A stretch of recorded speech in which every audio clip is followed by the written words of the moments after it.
어느 시골 마을에 위치한 한 고등학교가 있었다. 이 학교는 오래된 건물과 함께 오랜 역사를 자랑했지만 학생들 사이에서는 이상한 소문이 돌기 시작했다. 그것은 바로 학교 건물의 가장 오래된 층에 위치한 끝나지 않는 계단에 관한 것이었다. 학생들 중 몇몇이 그 계단을 올라갔다가 길을 잃고 한참을 헤맸다는 이야기가 퍼지며 그 계단은 깊이 대상이 되었다. 특히 오후 늦게나 저녁에 그곳을 지나가는 일은 없도록 주의하라고 말이 돌았다. 그 계단은 4층으로 올라가는 계단으로 몇몇 호기심 많은 학생들이 직접 계단을 올라 도전했지만 대부분이 정체 모를 공포에 휩싸여 다시 내려오곤 했다. 학교 측에서는 이 문제를 심각하게 여기지 않았지만 점점 더 많은 학생들이 이상한 경험을 하게 되면서 결국 교장이 조사를 하기로 했다. 주인공인 현수는 학교 신문부 기자였다. 그는 이 끝나지 않는 계단 이야기를 들을 때마다 호기심이 발동했다. 현수는 계단에 얽힌 비밀을 풀어보고자 한밤중에 학교에 잠입하기로 결심했다. 함께할 친구들이 필요했기 때문에 같은 신문부 소속인 친구 예진과 이노에게 도움을 청했다. 그 계단의 끝이 정말 존재하지 않는지 확인해보는 거야. 다들 소문만 이야기할 뿐 뭐가 있는지는 아무도 몰라. 현수는 몇 날 며칠을 이야기 끝에 친구들을 설득했다. 마침내 금요일 밤 학교에는 아무도 없는 시간이 왔고 3명은 손전등과 필요할지 모를 장비를 챙겨 학교로 들어섰다. 그들은 모험심과 두려움이 뒤섞인 상태로 오래된 건물로 향했다. 현수는 계단 입구에서 한번 숨을 크게 들이쉬고 친구들을 이끌고 올라가기 시작했다. 처음에는 아무런 이상도 없었다. 그저 오래된 건물에서 흔히 느껴지는 삐걱거리는 소리만이 이따금씩 들릴 뿐이었다. 하지만 4층으로 올라가는 문턱에 다다랐을 때 갑자기 주변 공기가 싸늘해지며 계단은 또 다른 방향으로 이어지고 있었다. 뭐야? 이게 끝이 아니었어? 이노가 놀란 목소리로 물었다. 그냥 더 올라가 보자. 뭐가 있는지 확인해야 해. 현수가 단호하게 말했다. 그들은 계속해서 계단을 올랐다. 그러나 아무리 올라가도 끝이 보이지 않았다. 계단은 끝없이 이어졌고 시간조차 이상하게 흐르는 듯했다. 몇 번을 더 올라갔을 때 훨씬 더 으스스한 일이 벌어졌다. 벽시계가 흐릿하게 보였는데 분명히 1시간이 넘도록 올라왔음에도 불구하고 시계의 시침은 단 몇 분밖에 흐르지 않았다. 예진은 공포에 떨며 다시 내려가야 하지 않을까? 라고 속삭였다. 그러나 호기심이 강한 현수는 계속 더 올라가기 위해 친구들을 환기시키고 있었다. 그러던 중 갑자기 묘한 소리가 들려왔다. 그것은 마치 먼 곳에서 들려오는 여자의 웃음소리 같았다. 셋은 순간 소름이 돋아 얼어붙었고 놀란 마음에 계단을 서둘러 내려가기 시작했다. 하지만 내려가면 다시 위로 올라오게 되는 기이한 현상이 반복되었다. 그들은 점점 배터리가 약해져 가는 손전등에 의지한 채 공포에 질린 상태로 한참을 헤맸다. 드디어 어떤 문에 도착했을 때 그들은 다급한 심정으로 문을 열고 그 안으로 들어갔다. 하지만 그곳은 그들이 기대한 탈출구가 아니었다. 오히려 어두운 교실로 이어져 있었다. 교실 안에는 아까 들었던 웃음소리의 주인공인 듯한 하얀 옷을 입은 여자가 바라보고 있었다. 여자는 아무 말 없이 그들을 지그시 바라보았고 그 시선에 마주치자마자 현수 눈정신을 잃고 쓰러졌다. 정신을 차렸을 때는 학교 운동장 바닥에 누워 있었고 친구들 역시 비몽사몽한 상태로 주변에 쓰러져 있었다. 다 같이 있었던 탓에 그들이 경험한 일이 환상이 아니었음을 느꼈다. 다음 날 아침 셋은 함께 경험한 일을 다시 한번 생각해 보았지만 누구도 정확히 그날 밤의 일을 설명할 수 없었다.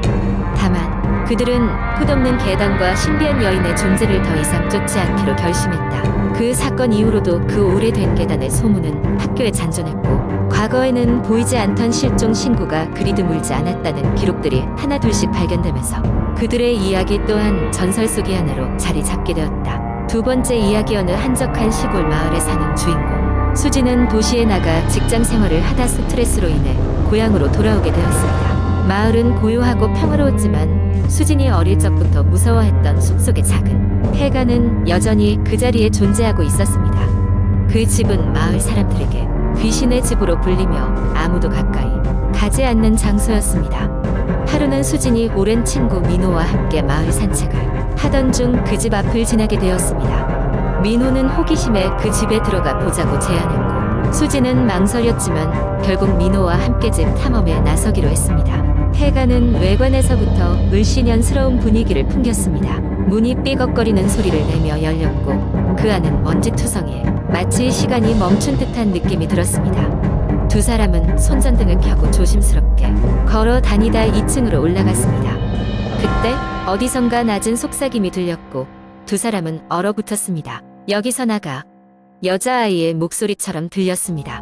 민호는 목소리가 들린 방향으로 손전등을 비췄지만 아무것도 보이지 않았습니다. 그제서야 수지는 어릴 때 동네 어르신들이 해줬던 이야기가 떠올랐습니다. 그 집에서는 예전에 사고로 죽은 소녀의 혼이 떠돈다는 이야기였습니다. 소녀는 집에서 혼자 놀다가 계단에서 떨어져 죽었다고 합니다. 그 후로 그 집에 살던 사람들은 이상한 소리와 현상을 경험했고 결국 아무도 이곳에서 살지 않게 되면서 집도 자연스럽게 폐가가 된 것이었습니다. 수지는 갑자기 소름이 돋으며 민호에게 이제 그만 나가자고 했습니다. 그러나 호기심 많은 민호는 한 방을 더 살펴보자고 했습니다. 둘은 2층 끝방의 문을 열었고 그 방에는 오래된 인형 하나가 누워 있었습니다. 이상하게도 인형은 먼지가 하나도 없이 깨끗한 상태였습니다. 그때 방의 문이 쾅 닫히더니 방 안은 갑자기 차가워지기 시작했습니다.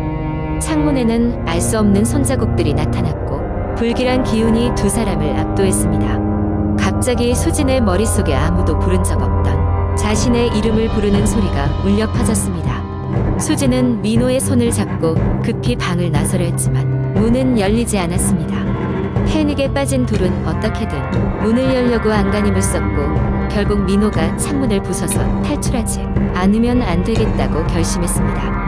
민호가 창문에 몸을 부딪히려던 순간 갑자기 누군가 방 안에서 웃고 있는 것 같은 차가운 웃음소리가 들렸습니다.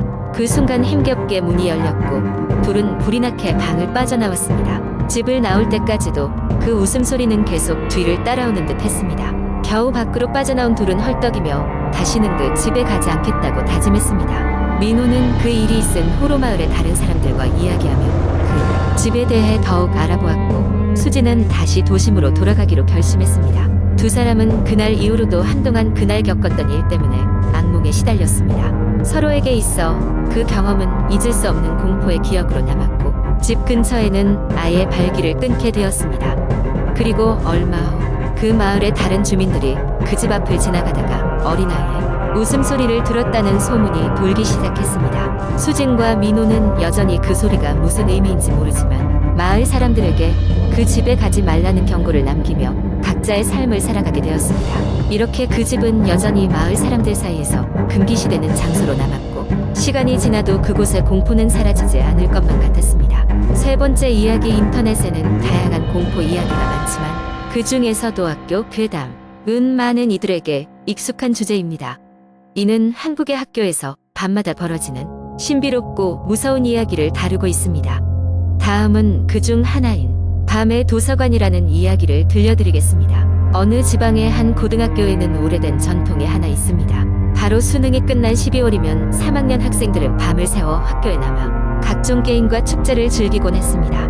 이 행사는 많은 졸업생이 좋은 추억으로 남기게 되었지만 이와는 별개로 교내에는 손꼽히는 공포의 이야기가 존재했습니다. 그것은 바로 밤의 도서관입니다. 학교 도서관은 평소에는 조용하고 지적으로 보였지만 밤이 되면 사뭇 다른 공기가 감돌았습니다.